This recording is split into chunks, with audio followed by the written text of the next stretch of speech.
Video is being recorded on Wednesday, August 30th, 2023. Thank you so much for joining me today. In this video, I am going to talk about the silver price and talk about the technicals, which are coming to a very interesting point. And this is something I talked about, I can't recall, maybe a month or two ago.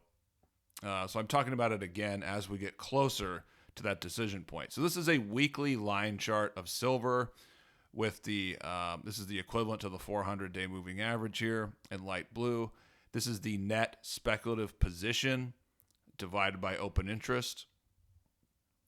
And here we have the weekly resistance at 26 and then also 34. And so the first things first, with this moving average, so you're looking at the 20-month, the 80-week, the 400-day, this has been a very important moving average for silver dating back over 20 years. I mean, here I could have shown the arrow pointing down because it failed at the moving average, also failed around here.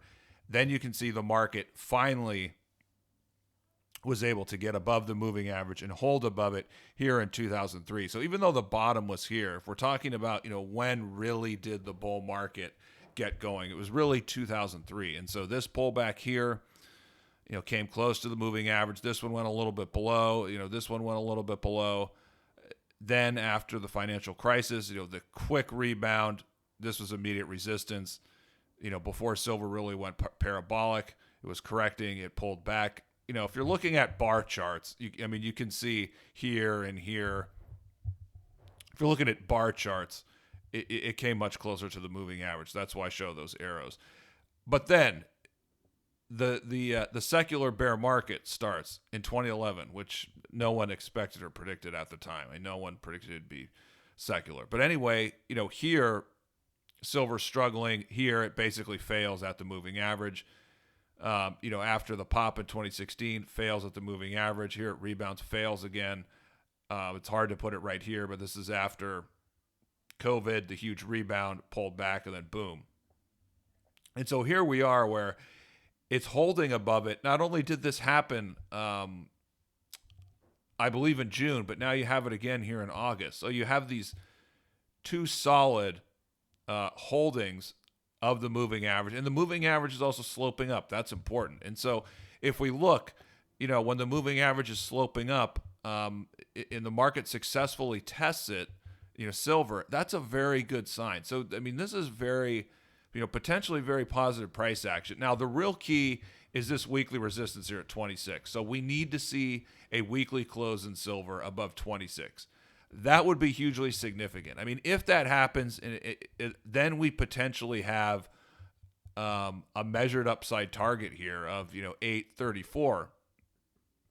And so, not only does it make sense from a measured point of view from the time it tested 26, or tested 26 again, maybe it tests 26 again here, all those numerous tests, and then you have 18 down here. So it makes sense from a measured point of view when you're looking at a measured upside target. But 34, 35, this was also an important level. You can see here, it was resistance. So a strong break above 26 really raises the odds, that this potentially can go to 34. We'll have to look at other things going on, intermarket analysis and all those things. But again, there is potential. Excuse me. This is just something we're thinking about. There is potential breaking above 26 that you can get to 34. In the net spec position, last week it came in at 17% of open interest. So this is not really that stretched. It would be a different deal if it was already at 40% or 50%. It would already be pretty stretched. So there's room for more speculators to come into this market and push it quite a bit higher. Now, silver against foreign currencies, this is also looking really interesting to me, but this one even more so because, looking at foreign currencies, we're basically taking out the dollar, taking out the impact of the dollar. So if silver is able to close above 140 on a daily basis, on this chart, so that's, 6% higher, that would be the highest close since the end of 2011. So silver against foreign currencies is not that far from a 12-year high. And here, we have the same kind of double bottom. So, I mean, very interesting as far as there's not that much room away from resistance, and silver actually, silver against foreign currencies actually getting to a 12-year high. And then looking at this,